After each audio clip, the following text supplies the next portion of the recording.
Hi, I'm Tess, Hi, I'm Sarah, and we are. the Happy Edit Sisters. Happiness isn't just being happy, it's an embodied feeling that starts with how we approach life, our actions, and our mindset.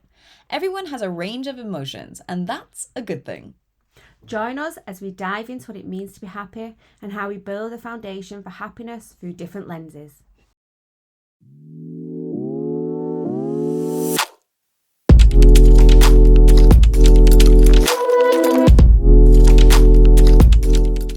Hi, Tess. Hi, Sarah. So today we've got another wonderful guest that's going to join us. So we've got Marie-Anne McKee, and Marie-Anne is one of the directors of Space to Be You, which is a online family-focused mental health service.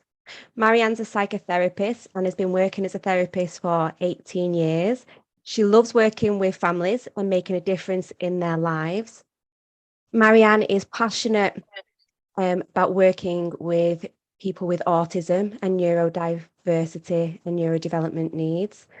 Her approach is systemic, person centered, and solution focused, really aiming at putting the person at the center of the care and support. Marianne also loves animals and has lots of dogs and cats, who she quite often will say will join in those therapy sessions. She loves anything to do with water and enjoying walking and traveling. Marianne, lovely to have you on the podcast today. Hello. Is there anything else that you would like to add or tell us a little bit more about you? Well, I think it was a pretty good summary. I mean, I'm a mum, and I'm a mum of two adult boys as well. I'm married, and I've got ducks and chickens as well as cats and dogs, and I hope to have some goats. And I have use of a Shetland pony whenever necessary. So my sort of animal-assisted therapy side is expanding. So we're not just online; we're sort of moving to face-to-face and kind of trying to get that sort of service out there nationally, really. So if anybody's ever interested in being part of Space to Be You, they just have to contact us. We'd love you to work for us, love you to hear from you. And yeah, or if anybody would like our service commissioned by your area, give me a shout. Just selling myself there. I love it. I love it. And I love like that you're bringing these animals in as that extra support, and it's just such a beautiful thing, people connecting with nature and with animals, especially when, they live in cities and that's not necessarily something that's easy access for them to do. So it's so cool that you're providing that. Yeah, well, lots of people like animals, not everybody, obviously, but I think especially with that sort of autistic, neurodiverse population, it's sometimes a really good route in. And I think, we often think of animal assisted therapy as cuddling the animals or looking after them, but sometimes it can just be looking at an animal. One of my cats was a lockdown cat, and she's a bit anxious. She's got some social anxiety going on, and actually observing social anxiety in a cat in a therapy session with somebody who's maybe got social anxiety can also be a really useful thing to do. So animals are just, the way of supporting therapy with animals is absolutely endless. But I mean, it's helped me get chatting to more people than just having me sat in a room or sat online. Pulling out an animal or loving somebody else's animal is a really good way of engaging somebody. Definitely. I remember doing a session and it was bonfire night, and we have some rabbits, and there was fireworks going off, and my client actually said, can we bring those rabbits inside the cabin because, it's a bit loud out there. And we literally both sat there with a rabbit on our knee and the person loved it. Yeah, it was really kind of, it just brought that focus to something much deeper, because just having that kind of sensory kind of experience with them. Yeah, I remember doing it without sort of about 5 years ago, in a private therapy session, and my cat was just really distracting. But I think because I hadn't thought through how to use it therapeutically, and I mean, animal assisted therapy is just evolving all the time, and it's something I'm really passionate about. And I want to get some case studies written up and things, just thinking about the diverse way of using it and going with it. Even the strangest of things. My cat did a wee on my leg the other day in a therapy session. That was tricky to kind of work out. But these things, if you're working with animals, these things are going to happen. Do you know what I mean? Never happened before, and I'm sure it will never happen since. I'm not entirely sure why it happened, but it did. And you know, so I think it's just adds an element of satisfaction to me and to my clients, I think, that wasn't there before. Yeah, but I hope the animals brilliant. get something out of it. I hope my animals get something out of it too. Yeah. Oh, I'm sure they are. I'm sure, you know, because they pick up on the energy just as much as we do, you know, maybe even more so. And I'm sure that maybe that's why she actually peed, because there's something in the energy of the room, you know, that like kind of set her off. And that was her way of releasing it. It could have been. And it could numerous hypotheses could be generated. Oh, totally. We could be going for the whole hour. We could. Just on those. Marie-Anne, what things bring you happiness? So it sounds like animals really do as well. What other things might bring happiness? Yeah, well, animals, my family bring happiness. I mean, not always, but you know, that is a route to happiness. But I guess just a general sense of fulfillment and being the person that I am. I remember when I first started doing my training, you know, I mean, it's funny enough, I've been qualified almost 20 years now. So, you know, it's a long time. And thinking back to those really early years of training and Carl Rogers' theory of kind of the ideal self and the real self, and kind of searching for a time when that overlaps as much as possible.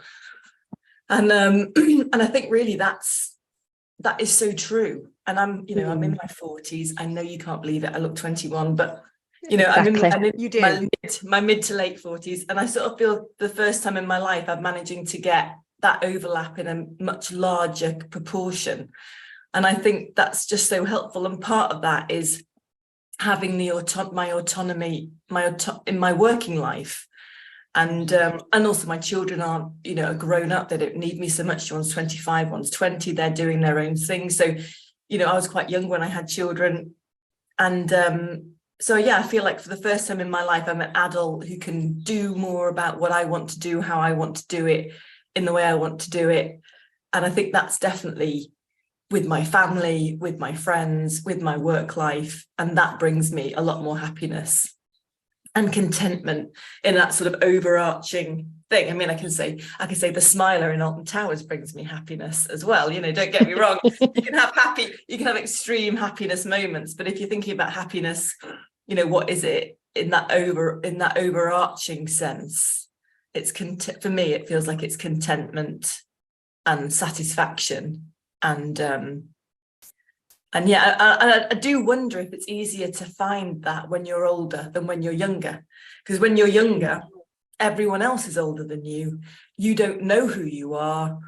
You don't know what you're going to achieve, where you're going to get, you know, so you've got less autonomy over your life and yourself and all of that sort of thing. So I do wonder if the system in which you're in makes it harder to be contented and happy as a younger person than it is an older person. I don't know. Yeah. I mean, from my personal point of view, I think you're right. Like, it's, you know, you're exploring so much more when you're younger. You're trying out different things. And so it's hard to be like, oh no, I'm content with the way I am, because, well, I want to try this. I want to try that. I want to try dyeing my hair different colors. I want to try, you know, having this personality. Oh, I like that on someone else. Does it fit me? No, maybe it doesn't fit me. Okay, I'm going to try something else. You know, and so we're constantly dabbing in different things. And then when we get older, we go, no, I don't need to do that. I can just be me. Like, but to get to that point, at least from my opinion, you kind of have to try those different things out to see what really fits well. I think it's really hard to just come straight in to being you if you don't kind of, you know, try different things, kind of like the Goldilocks effect, you know. Yeah. Well, and also I think you look to the future and you think, when you're younger, I want to be something like this. Yeah. And to be something like that, maybe you can't be 100% yourself. You've got to bend and flex. You've got to fit into institutions or situations to be able to get to where you want to be. So, I sort of think the pressure on you from a wider society and kind of how you get there. Yeah, it's a tricky thing, and it's maybe not universal. Maybe there's some really happy, content young people out there. I wasn't one of those, but but yeah, you know, it's just something that I think has been my journey for sure. I love, Marie-Anne, that you said about having your own autonomy, and something that me and Tess are going to be doing just a chat between ourselves on one of the podcasts is about kind of autonomy, balance, and like that self-reflection. Because I think, you know, we're both now, well, I'm kind of moving more towards 40, Tess is mid-30s.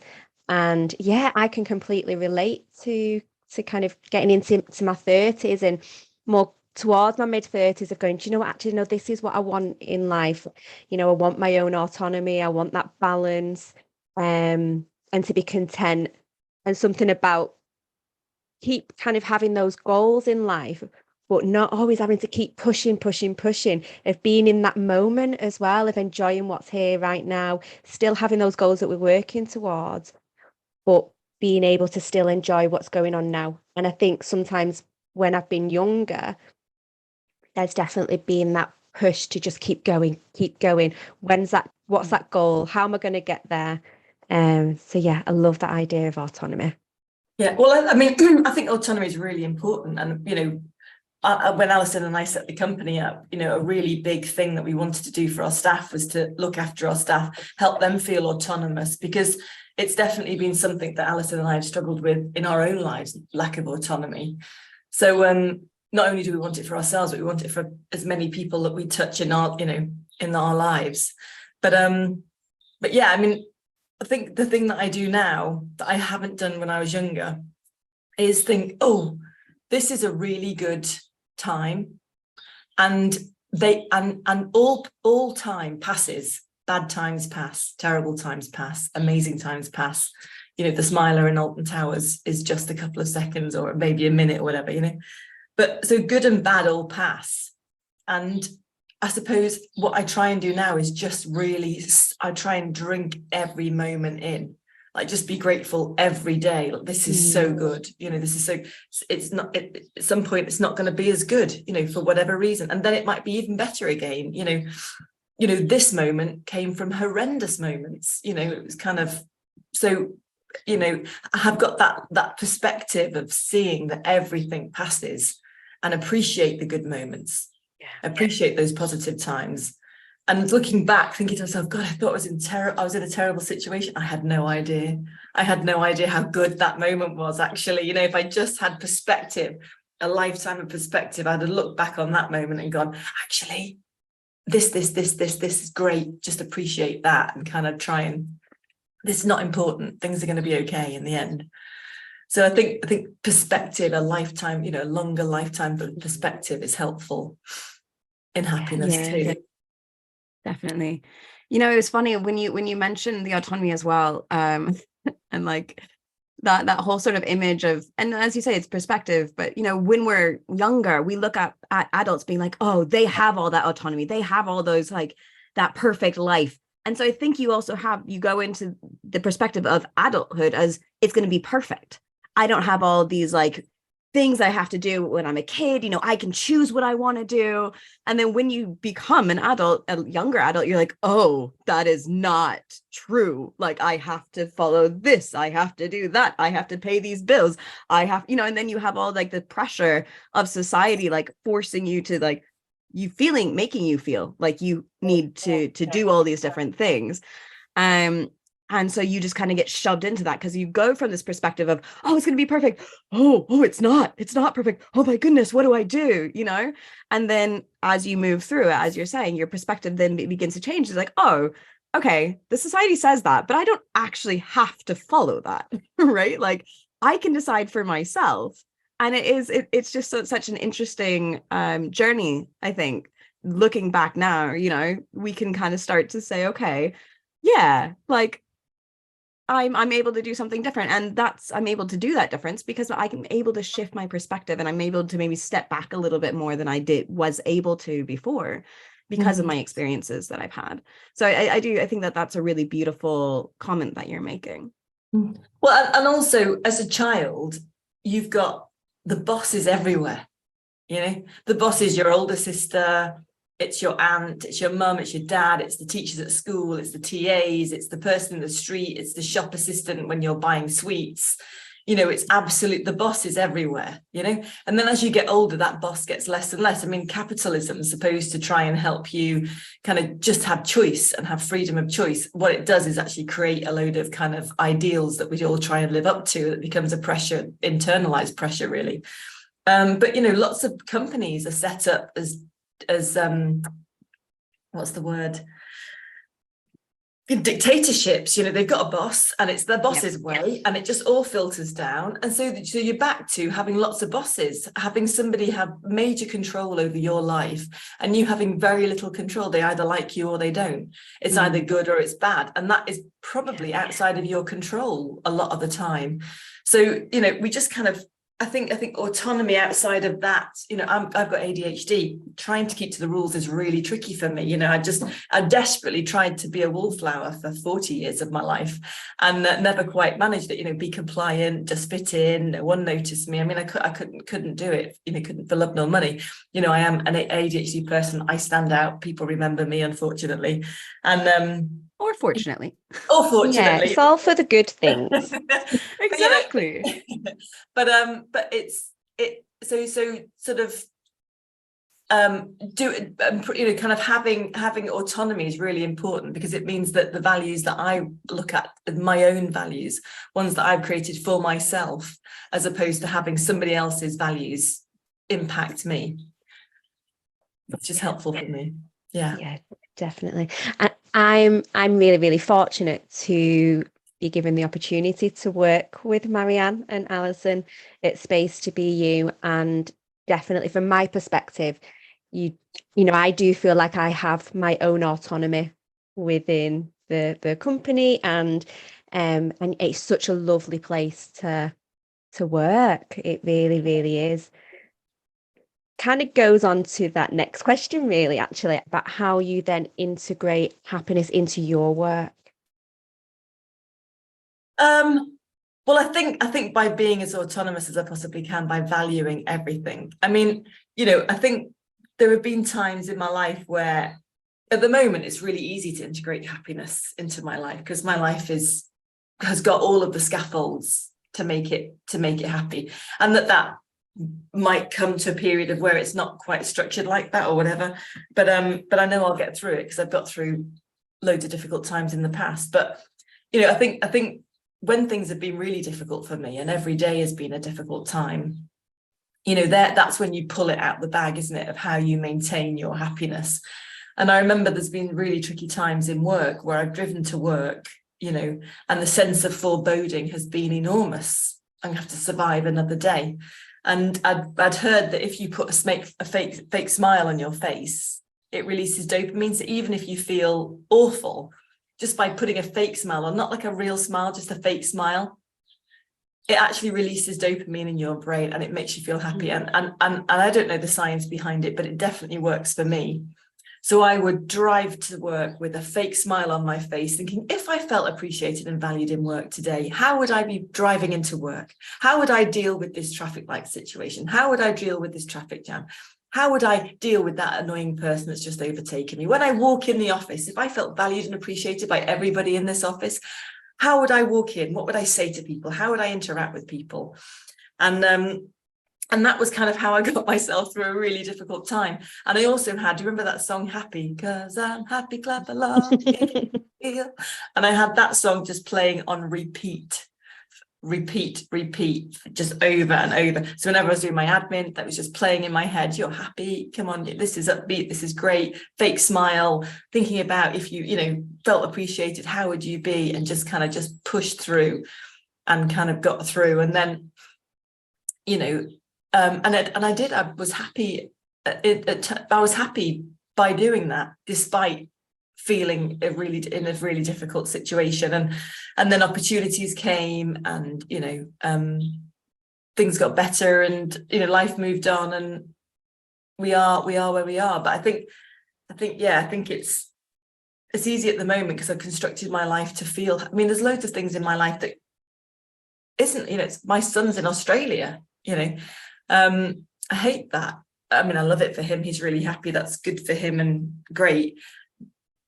But, it's about what you focus on in life as well, isn't it? I can't change that, and I'm happy for him. And there's no point in thinking about, the loss, the sense of loss, but it's important to focus on what's working for him and how that's good for him and what I'm going to do now. I'm going to make tea and I just get on with life and I make my life okay. And it's about focusing on the things that can bring you happiness and contentment and satisfaction, and trying to give less attention to the things, because they're all there. I could be very unhappy if I wanted to focus on lots of unhappy narratives, but I'm not going to. Yes. It's so important, isn't it? Like that shift in awareness. And like we were talking about before, the shift in perspective, right? Like if you just focus on the negative things, then that's just what your brain is going to go to, right? Just over and over, it becomes a cycle. It, like those neurons, get wired in a way that they just focus directly on those negative things. But if you start focusing little by little on the positive things, those neurons start changing. I like this image of the way that you think of, or this could be the patterns that you have, right? You're walking through a field. The field has really tall grass. The patterns that you currently have are this path that's really obvious through the grass. And then little by little, when you're trying to change those patterns, you're starting to make like a new path through the grass. And little by, sometimes it's not as easy to do and you kind of get smacked in the face by the leaves of grass. But the more you do it, then that path just gets to be easier and easier. And it makes the new path, and the other path starts growing over, and so it's your brain does this, is changing the neurons, changing those connections. And so when we do change that perspective, when we do like bring in those more positive aspects, your brain goes, yeah. And then it's more likely to focus on them. And it's, it stays more in that happy zone of being, okay, no, and it's not this negative, it's not the toxic positivity, right? It's not like everything's perfect. Like you acknowledge the shitty things that come up, but you also go, okay, but then there's also all these other beautiful things that I have around me. And it's just so cool. It's the footpaths in the brain, isn't it? To make them well-worn, make the well-worn ones, the positive ones, because there's always going to be negative there. And yeah, I mean, I remember somebody calling me Pollyanna once, and I started thinking to myself, oh no, I'm not a Pollyanna. I just focus on the positives and try and strengthen those and make those more, because there's always negative stuff. There's always dead ends, and there's always the fork that's, the garden fork that you're going to step on that's going to hit you in the face, like you kind of metaphorically did then, Tess. And, there's all of these things, and you can get really hung up on them. And don't get me wrong, I have in my life got really hung up on those in my life. And I think sometimes you've got to address them and put them to, kind of process them and put them to bed. You can't just ignore them. But yeah, kind of keeping on thinking about positive and growth and progression and happiness and contentment and what, all of those things keeps me happier. Marie-Anne, what do you think changed in your life for you to be able to shift that focus of attention purposefully then to those positive things instead of then being pulled in to that negative? I suppose I had to, I've been in therapy myself when I was younger, and I suppose dealing with lots of stuff and trying to have a context to understand myself in, and that journey of always kind of pushing forward and doing that. And I think also it's experience again, isn't it? If you do something and you succeed at it, then you're more likely to try and do it again. So if I went on Smiler and it made me feel good, then I'm going to want to do that again. If I'm focusing on the positive and actually managed to get my team on board with the positive, and we managed to achieve a goal and we're doing really well, and and I know that I've been a significant part of that. All of those things you learn because and then all of a sudden you realize that I realized that I did have impact on my environment. I could make changes. Positivity did pay off. It paid off for me and it paid off for others around me. And then, growth growth feeds growth, doesn't it? And don't get me wrong, I mean, I have got, if I'm not careful, you know, my brain screensaver is critical, negative, you know, bringing up things from 30 years ago, even older, about, you know, and beating myself up about it. And, you know, I'm 46 and I'm addressing those now. You know, I've tried to address them, but I've come up with a solution. You know, I just don't think about them. I pop them into my head. Oh, started again. Nope. You know, I don't even entertain it anymore.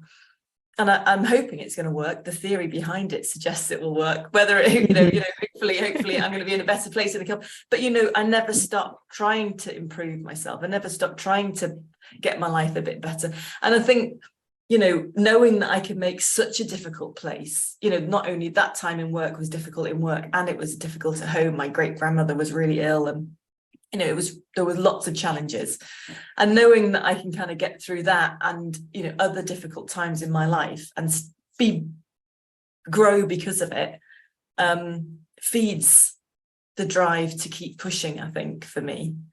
And I think I am quite a positive, I think I am a positive person, and try and make the best of things, try and always make the best of things. And I think I always have.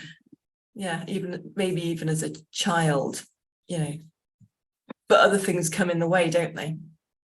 You know, life definitely can sometimes get in the way. Yeah, definitely. I totally recognize that, like, you know, you have those moments in your life that you do get caught in that negativity. Like I'm very much the same. I've always been a very positive person, right? Very, very happy-go-lucky is what many people have called me. But like I had a period in my life that a couple of them that I was very negative, and it shocked me at times how negative I was being. And I was like, I don't understand. That's not me, you know? And when I finally realized that, like, oh, well, how do I get out of this? Right. Like, and it's not easy. Like when you're in that cycle, because your brain likes to be in that cycle, you know, it's like sweets for your brain. It's like, ooh, let's just keep going on this one. Like it's harder to do the other for sure. And it takes time to get out of it. And it takes sometimes external support as well. But it's just, you know, it's beautiful, as you're saying, like now looking back and being like, I made it through it though, you know, like it wasn't the end of the world. Like at the time, maybe it felt like it, but you know, when you're able to process it and move through it and go, okay, I was able to make those shifts. And so when you come into those moments now, because as you say, it's not like they're gone, like it's very much still there. But you can approach it in a different way and go, okay, like they're there, I acknowledge them, and then I can let them go. Right. Like I don't have to stick with them and entertain them and keep them and have them go into that rumination cycle. Right. You can reframe, you know, how you're approaching them. And it is so beautiful. Yeah. And I think sometimes sadness creeps in. You know, you think that you're, you know, I know that there's been times in my life where I've felt that I was making decisions that was right for me, that actually led to really sad and stuck places. And, you know, noticing that is a big part of the process as well, isn't it? Noticing that you're really unhappy, that I was really unhappy, despite thinking that I was pursuing the right path for happiness. So not all roads that look like they're going to lead to happiness will always lead to happiness. You know, life isn't certain. You can put effort into things, and, you know, and that's frustrating, and you waste time on it, waste energy on it. And it's turning it back around, walking back out and pushing through on another path. But yeah, I mean, but also I think, you know, at times when I'm not happy, I don't need to be happy all of the time. Sometimes I need to feel sad. Sometimes I need to feel angry. Sometimes I need to feel disappointed, because they're real, genuine feelings that are valid for me. And happiness all the time isn't real or appropriate. So, you know, at times when I feel other things, it's important to acknowledge that they are other things and that they're okay and that they will pass, just like the happiness period passed. And I can have happy moments in those difficult times.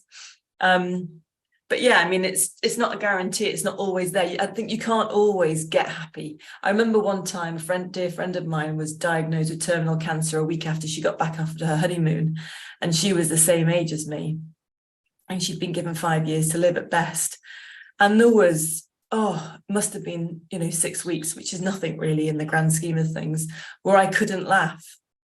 I couldn't laugh because I couldn't allow myself to be happy, knowing that that piece of news had been delivered to a friend of mine, and that was okay too, that was all right too. But I've been able to find happiness after that, and she found happiness in her journey that, ended early. But yeah, I mean, happiness can't be had all the time, and it shouldn't be. I feel really happy that my body wouldn't let me laugh for 6 weeks. I felt like that was probably a really good thing, because it was horrendous. What an awful piece of news. Yeah, terrible.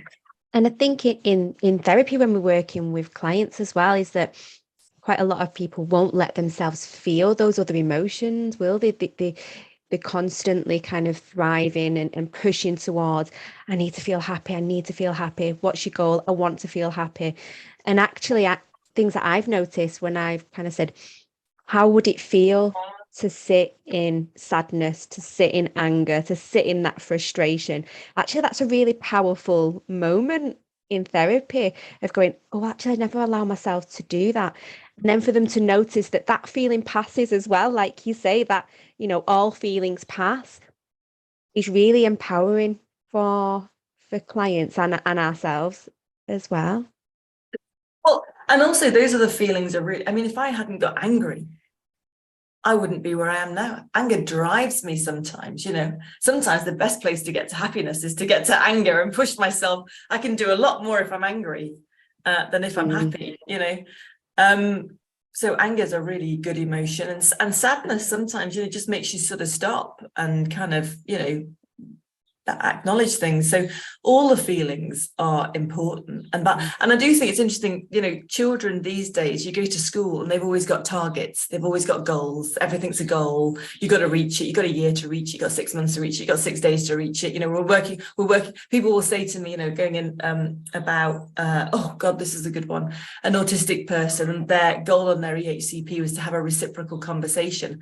And I was like, well, that's a really great thing to say, but actually they'll really always struggle with the reciprocal conversation, because reciprocity and lack of it is a diagnostic criteria for autism. So they're always going to struggle with a reciprocal conversation. So you put a goal on there that's completely unreachable. But I think with autism and ADHD and neurodiversity, people don't understand. Those are developmental conditions. They are massively delayed in those areas. You can't just say, well, we're going to spend a month on it, we're going to spend a year on it, and they're going to be able to be reciprocal. Because if they could, we wouldn't have a diagnosis for it, because you can get better in 12 months, But yeah, everyone's got a goal. Everyone's got an expectation. It's always, how are you going to be your best self? How are you going to live your best life? It's kind of, oh my God, maybe I'll just live this life, just make this life my best life. Yes. That, because I feel like it's just everyone's having to reach for the stars all the time, and actually not everybody I wouldn't want to be in the stars. Couldn't think of anything worse being in space. I'd rather be down on Earth in a lake swimming somewhere, or on a paddleboard. It's just trying to find your spot, isn't it? Where are you gonna? I think people have got these words, and sometimes it's not always used in the best way, even though it comes from the best place with the best of intentions. Definitely. No, I think it is really important, that whole idea of meeting yourself where you're at and enjoying the journey that you're in. I love the quote, happiness is the journey, not the destination, right? So much so I really want this. I want it tattooed on my body somewhere. Because I think it is just such a beautiful quote. And I have no idea who said it originally. I've looked it up, and there's, who knows? It's attributed to lots of different people. So whoever originally said it, thank you. It's super inspiring for me. It's only been around so long and said by so many people. Yeah. Exactly. But I do think it's so important that we're in the moment, right? Because happiness is the present, whatever that comes in the present. You could be sad, you could be angry, you could be like, happiness is the fact that you can feel, and your not just mentally, but you feel it physically, you know, like, because emotions are felt physically. It's not just in the mind, it's in the body. You feel everything, you process everything, you digest everything through the whole being, right? And so I think it is really important that, you know, we have this thing in our society where we don't want to feel, right? Like, let's just push that away, you know, we don't. And so when we come in and we allow ourselves to feel whatever we're feeling, that is what, you know, the journey is the happiness. I mean, I guess that kind of comes back to your first question, isn't it? Is what is happiness? Because, you know, happiness, you immediately think of laughing and smiling and kind of that pure moment of happiness or joy. But there is a sense of happiness is actually, happiness can incorporate sadness. It can incorporate angry. It can incorporate disappointment and surprise and, you know, grief. And because it's something that's an overarching sense of contentment or satisfaction or true self overlap with ideal self. I don't know. There's a different quality to that sense of happiness. And is that really happiness, or is that contentment, or I don't know, or, you know, there's that kind of Maslow's hierarchy of needs, isn't it? Self-actualization, isn't it? And kind of, you know, the higher up you become, more, is it, you know, I don't know, because would everybody describe that sense, that overarching sense, as happiness? I'm not sure if they would, because it certainly doesn't feel happy all the time. Yeah.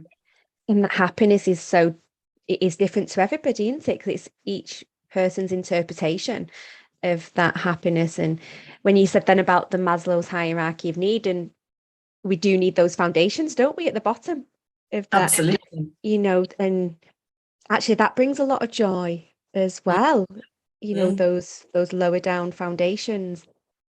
Yeah, it's so interesting. It's really interesting kind of hearing everybody's different perspectives on what happiness is, because every episode is so different as well. Yeah, it's really cool.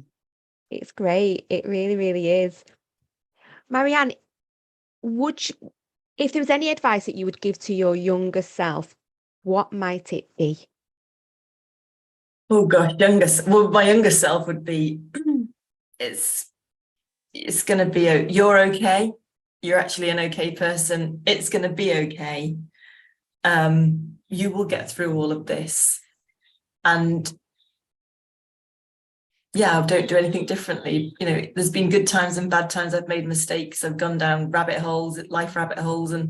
But if every time it led me to here, then I'd be happy to do it all over again, all the good and the bad. So I'm not sure I'd give any advice to change anything, because I sort of think, I mean, maybe you could have asked me 10 years ago and I go, right, I've been telling her this and telling her that and telling her the other, don't go here, avoid that situation. But, you know, I'm in a good place at the moment. So yeah, just do this, you know, come and ask me again in 20 years. I might not be in such a brilliant place. Go, oh God, yeah, go back. And, you know, it's timing for that question, isn't it?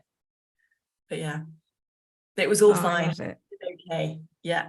And you'll be okay. I love it. I love it. So at the end of every episode, we like to offer our listeners a happy edit tool, something small that they can bring to take a little bit more happiness, a little edit to their happiness, we like to say. So is there something you'd like to share with our listeners? I think the fake smile was one of the best things I've adopted. I still do it now. Sometimes I wake up and I don't feel great. And I think in the past, I might have really focused on why I didn't feel great and what that was all about. And I never really came up with any answers, but they would take up a lot of time and make me feel worse. And I just whack a fake smile on now. I think, okay, well, I want to feel better. So that releases my dopamine, and just get a happy smile on and fake smile. And soon enough, you can feel the dopamine kind of coming, and then you start feeling a bit happier. If I'm in a horrible situation, I'll put a smile up. Like this guy, I was cycling the other day and I just stopped off at a cafe and I was, you know, cycled up. This guy overtook me, threw his bike against the wall, practically ran past me, pushed past me, got them to order first. You know, there were two of us in the shop. He ordered first. Then he said, oh, and I've got two other people coming. And he stood at the door waiting while I was just stood there. Well, I only wanted a coffee. And I just put a big smile on, thought, I'm just going to get through this. You know, I'm not going to, you know, I am angry. It's really annoying. What a rude man. But I'm just going to put a smile on and get through it. And it's something I pull out of the bag on. And that time in work, you know, it really, really, really helped. That smile all the way to work, happy, happy, happy smile, fake smile. And then I'd listen to it. So I think that is really, really good. Anyone would benefit from it. Yeah. Oh, I love it. that's fantastic. Definitely. Thank you. Marie-Anne, if people want to connect with you more, where can they find you? Well, if they just go to my website, so Space to Be You, so it's a funny website because it's space as in SPACE, and then the number 2, the letter B, and then YOU. And the website will come up and they can just contact us on there. But yeah, thank you so much. It's been a really lovely thing to think about, happiness and kind of unpicking it. And now I know that I can get it on Amazon. I'm going to, while other providers are available, I'm going to listen to them. I'm going to listen to them all. So yeah, I'm really looking forward to it. It's a really good idea.